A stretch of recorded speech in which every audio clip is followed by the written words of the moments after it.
یہ حقیقت میرے رونگٹے کھڑے کر دیتی ہے کہ قرآن کی ایک پوری سورت صرف ایک عورت کی شکایت کی وجہ سے نازل ہوئی۔ نہ کوئی بادشاہ، نہ فوج، نہ عالم، نہ ولی، صرف ایک عورت جس نے اللہ کے حضور گریہ و زاری کی، جو اللہ کے سامنے شکایت کرنے لگی تو اللہ نے ایک پوری سورت نازل کر دی۔ کہانی حضرت خولہ بنت ثعلبہ سے شروع ہوتی ہے۔ ان کے شوہر نے زہار کیا۔ اسلام سے پہلے یہ رسم تھی کہ جس نے اپنی بیوی کو ماں کہہ دیا اس کی بیوی معلق ہو کے رہ گئی۔ وہ نہ تو پوری طلاق یافتہ تھی، نہ ہی ان کے ساتھ بیویوں جیسا سلوک کیا جا سکتا تھا۔ یہ ناانصافی کا جال تھا اور خولہ نے خاموش رہنے سے انکار کر دیا۔ وہ حل کی تلاش میں نبی علیہ السلام کے پاس گئی، لیکن اس وقت تک اس حوالے سے کوئی حکم نازل نہیں ہوا تھا۔ خولہ کو ایسے محسوس ہو رہا تھا جیسے ان کی دنیا تباہ ہو رہی ہے۔ چنانچہ انہوں نے وہی کیا جو وہ کر سکتی تھی۔ انہوں نے اپنا چہرہ پھیرا اور براہ راست اللہ سے فریاد کرنے لگی۔ انہوں نے چیخو پکار نہیں کی، انہوں نے ہنگامہ کھڑا نہیں کیا، انہوں نے براہ راست اللہ سے شکایت کی۔ پھر وہی نازل ہوئی اور اللہ نے فرمایا، قد سمع اللہ قول التی تجادلک فی زوجہا وتشتکی الی اللہ، یقیناً اللہ نے اس عورت کی بات سن لی جو اپنے شوہر کے بارے میں آپ سے تکرار کر رہی ہے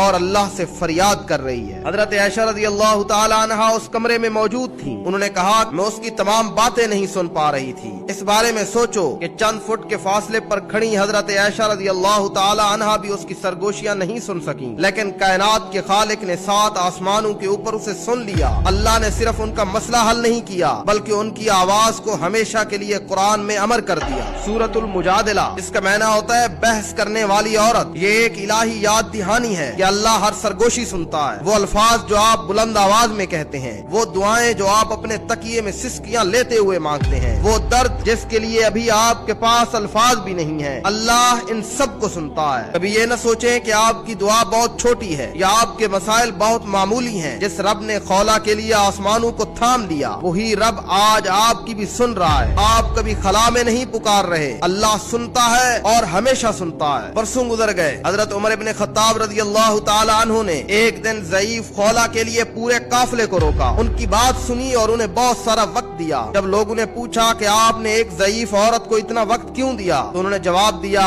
میں عمر اس عورت کی بات نہ سنوں جسے اللہ نے 7 آسمانوں کے اوپر سنا تھا۔ کبھی بھی دنیا کو یہ احساس نہ دلانے دیں کہ آپ چھوٹے ہیں، آپ معمولی ہیں، بلکہ آپ کا رابطہ تو براہ راست بادشاہوں کے بادشاہ سے ہے۔ اگر آپ کو لگے کہ آپ کی دعائیں قبول نہیں ہو رہی تو خولہ کو یاد رکھو، ان کے کمرے کی